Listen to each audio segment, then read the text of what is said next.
નમસ્કાર દર્શક મિત્રો, શિસ્ત, સંયમ, શક્તિ અને સૈલાબ રાજકોટનું ક્ષત્રિય મહાસંમેલન સફળતાપૂર્વક સંપન્ન।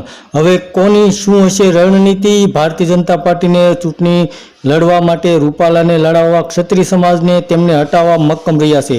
તો કાલે પરસોત્તમભાઈ રૂપાલા ફોર્મ ભરશે, અન્ય બેઠકો પર અસર થશે કે નહીં તેવી ચર્ચા થઈ રહી છે। ત્યારે રાજકોટમાં ક્ષત્રિય સમાજના સંમેલનને અપૂર્વ પ્રતિસાદ મળ્યો છે। ભારતીય જનતા પાર્ટીના ઉમેદવાર પરસોત્તમભાઈ રૂપાલાના એક ફૂલભર્યા નિવેદનથી જે સ્થિતિ છેલ્લા 2 અઠવાડિયાથી સર્જાય છે તેનો નિવેડો આવી રહ્યો નથી। અત્યાર સુધી ધંધુકા જામનગરમાં સંમેલનો થયા હતા। આજે ક્ષત્રિય સમાજનું સંમેલન રાજકોટમાં પૂર્ણ થયું છે। રાજકોટ ગુજરાતની રાજકીય ગતિવિધિઓનું કેન્દ્ર બની રહ્યું છે અને આ પ્રકારનું તો તે એપિસેન્ટર છે। આજના સંમેલન પરથી ઘણી બધી બાબત નિર્ભર કરે છે। હવે પછી ક્ષત્રિયોની રણનીતિ શું રહેશે, ભારતીય જનતા પાર્ટીનું વલણ શું રહેશે અને કોંગ્રેસની આ સ્થિતિનો લાભ ઉઠાવી શકશે કે નહીં? તો હાલમાં ક્ષત્રિય સંમેલનમાં શું થયું તેની વિગતો જાણીએ તો હજારોની સંખ્યામાં દરેક વયના ક્ષત્રિય ભાઈઓ બહેનો સંમેલનમાં ઉપસ્થિત રહ્યા હતા। બેડું સુધી સેંકડો વાહનોના થપ્પા લાગી ગયા હતા। સંમેલન શરૂ થઈ ગયા પછી પણ લોકો રસ્તા પર હતા।